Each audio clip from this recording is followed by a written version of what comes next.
Mahigit sa 5 billion pesos na EDSA rehab pinaimbestigahan dahil sa lubak-lubaka ang nang malalaki o malaking bahagi sanhi ng mga pagulan. O nga lakay, no, pansin mo, may mga uka-uka, nagkaroon ng pimples yung kalsada. Alamin natin ng detalye mula kay RH12 Milky Rigunan, Manang Milky. Ay, Sister El, mahigit 5 billion pesos pondong inilaan sa rehabilitasyon ng Espanyo Santos Avenue o kung tawagin ay EDSA Rehab. Sa House Resolution 374, pinaimbestigahan ng Law of City Representative EDSA. Ang anya ay premature deterioration ng EDSA.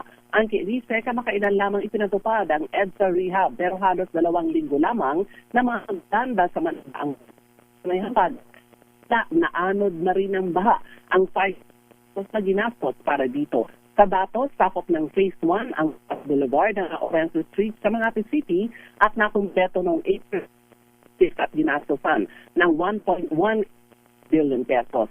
Sinundan ito ng Phase 2 Street kanas sa total ilang pa 4 billion pesos na kontratang pinirmahan noong June. Note to proceed ang proyekto noong June 8, 2026. Pinaimbestigahan ang research sa mga kulang committee camera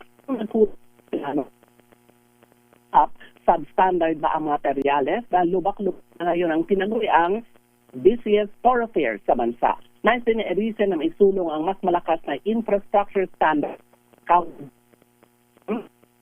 Puro Pilipino ay para sa pagbibigay ng matagalang serbisyo sa ating mga kababayan. Ako si Milky Rigunan, ulat para sa DCRH, una sa Pilipinas, una sa Pilipino. Maraming salamat, Manang